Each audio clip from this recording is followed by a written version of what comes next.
Literary styles in the Bible. I'm going to be covering eight of the major literary styles. I believe there are more, but these are really the big ones here. So we have epistle and letter, genealogical, historical narrative, law and statutory, parable, poetry, prophecy, and then finally proverbial and wisdom literature. All right, so let's dive in here to the epistle and letter. Epistles were personal correspondence written to a particular party. They were written for a particular church or individual and often addressed several topics. These letters were written with a familiarity of the areas or problems being discussed and with an apostolic tone of authority. We find value in these epistles in that they provide us with timeless truths on difficult issues that still arise today. So here's some examples. Think of the book of Romans. That was a book that Paul wrote to the church at Rome. And so this is something where he was looking at different issues that were kind of arising within Christianity at this time, and he was addressing that with the church at Rome. Now, I think of something like First and Second Corinthians, where there was some actual real crazy stuff going on in those churches, and he specifically is addressing those issues that the Corinthian church was facing. And so an epistle can cover a lot of different topics, and it's really a lot of instruction, a lot of exhortation on how we're supposed to live. So that is the epistle or letter. We see a lot of that in the New Testament, particularly by Paul. We also see it in First and Second Peter. There's other places as well. Genealogical. I don't know about you, but for me, when I see a long genealogy, I don't get very excited. I actually tend to just kind of pass right on by. But I know that's not the right thing to do, and that there's actually a lot of benefit to these genealogies. And specifically for the Jewish people, there was a ton of benefit. I think that since we're, separated here by 2,000 years of history, that we kind of have lost a little bit of the emphasis that these genealogies had. But really, for the Jewish people, they were very important. So genealogies in the Bible are lists that document a family lineage. These lists of names cover many generations, sometimes even skipping generations, showing lines of descent over many centuries at times. They provide us with an important historical record that is sometimes used to prove who someone is. And probably the most famous of this is how Jesus is actually traced back all the way to Adam. I think it's in Matthew 1 where you're able to see that. And so there is definitely benefit to understanding genealogies in the scripture. Historical narrative, these are factual accounts written in prose of what happened at a certain time and place and involve people, nations, and events. The writers of these historical records often did not make judgments on what was happening. They only reported what actually occurred. This is going to be important. I'll touch on this in a second. Both the good, things like healings, miracles, etc., and the bad, murders, thefts, times where people were disobeying God. With that being the case, when making judgment, historical narratives must be viewed and interpreted in the full light of Scripture. And I give you some examples of historical narratives. We have Joshua, Ruth, Esther. The book of Acts is a good one. And so when we're talking about being careful when we're making judgments on historical narratives, the main thrust of that is that you don't want to just see that something happened in the Bible and immediately conclude that that is how it's supposed to be. Oftentimes, the Bible shares both the good and the bad. And so we don't want to just see that someone did something that was bad and say, oh, it's in the Bible. That's what we're supposed to be doing too. No, we have to use our mind. We have to look at the rest of Scripture, what it has to say. Another important one is particularly with the book of Acts. We see an awesome, awesome model of the New Testament church being birthed. But we need to be careful every time that we're looking at what the New Testament church did in the book of Acts. Is that prescriptive or is it descriptive? So what I mean by prescriptive is that it's actually prescribed. It's saying like, hey, you need to be doing this. And usually the writers and the authors make a note when that is the case. Like, hey, you need to be, assembling together.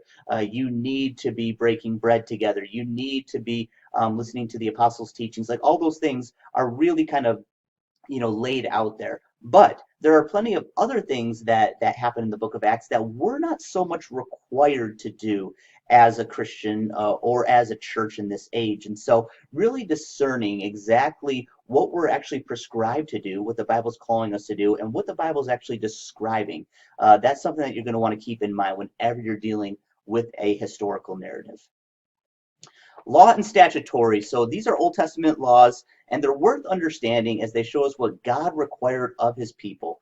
Although many of these laws are no longer applicable, especially like the priestly laws that you'll see, they still teach us what God is like and help us understand what he desires of us. So you're going to find these a lot in the Old Testament: Genesis, Exodus, Leviticus, Numbers, and Deuteronomy.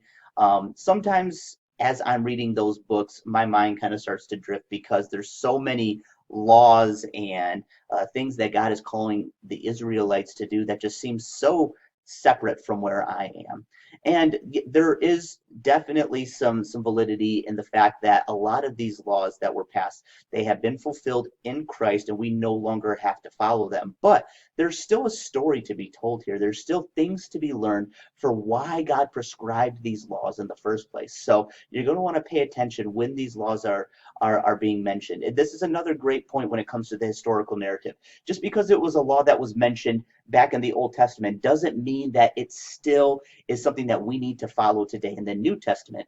And so we need to take into like the full nature of Scripture here to make sure that we're truly following what God and what the Bible are telling us to do. All right, parables. These ones are exciting. Parables are a unique style of communicating stories and are used to illustrate a single point. Although parables always had a message, they were often designed to prevent some people from correctly understanding what was being said at the immediate time.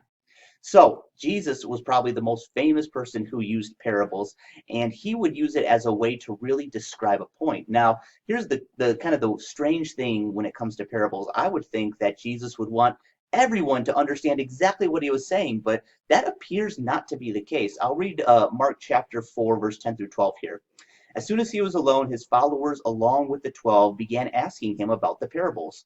And he was saying to them, "To you has been given the mystery of the kingdom of God.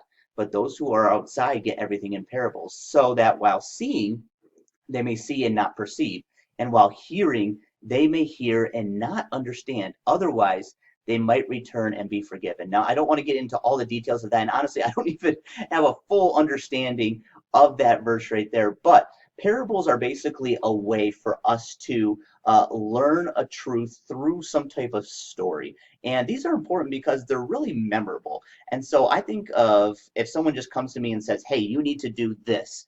Yeah, maybe I'll remember it, but it probably won't really affect my heart too much. It's just someone sitting there telling me what I'm supposed to do. But if I hear it in the context of a story, one, I'm going to remember that a ton better. And two, I'm probably going to have some emotions that drum up as the story's being told. That's just kind of the way that we've been designed and developed.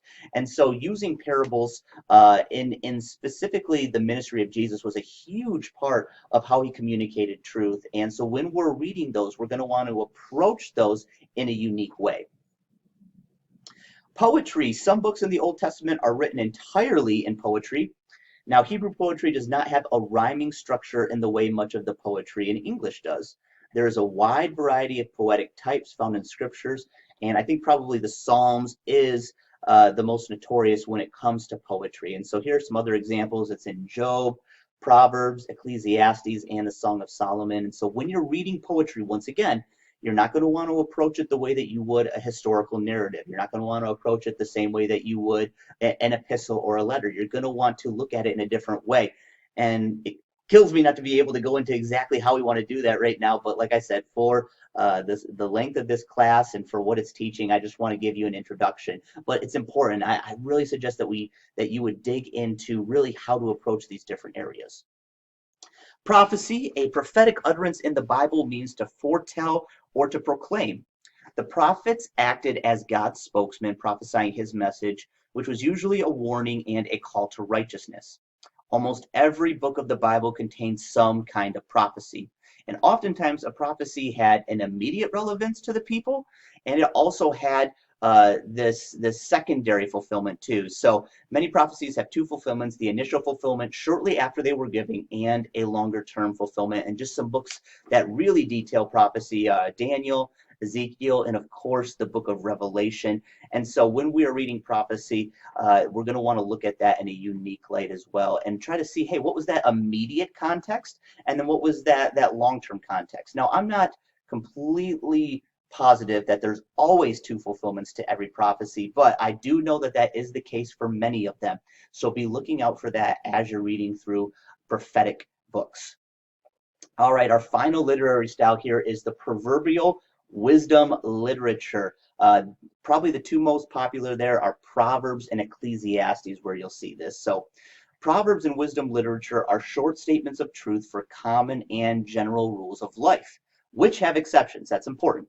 The books of Proverbs and Ecclesiastes contain many such sayings that deal with a variety of aspects of daily living that can be used as a general guide. And so, one of the ways that I've heard people talk about the book of Proverbs is to attack it by reading one chapter a day, and that you could do that every day in the month. And then if you miss a day, you still just go on to the next day, since there's 31 chapters in the book of Proverbs and roughly 28 to 31 days in each of our months, that it really kind of flows well together with that. And so I love that practice because I think Proverbs is supposed to be a very applicable, practical way of how we're supposed to follow the Lord.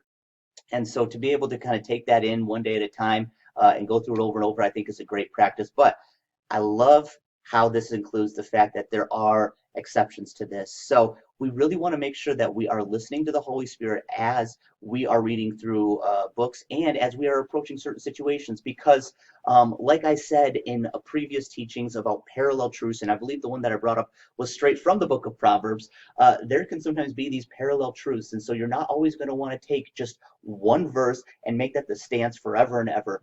You're going to want to look at the full nature of what the Bible has to say and then make sure that you're making a wise decision based upon what the scripture says and how the Spirit is leading you. And those two will never contradict each other, by the way. That's important to remember. So those are just 8 basic literary styles. Like I said, this gives you an understanding so that you know that there are different ways that the Bible is written. And so while you're reading it, you're going to want to approach them in different ways. And so that's just basically what this teaching was for, was to lay those out. But to get the real most out of this, you're going to want to take some time and study and figure out how to approach each one of those styles as you're reading and studying the scriptures.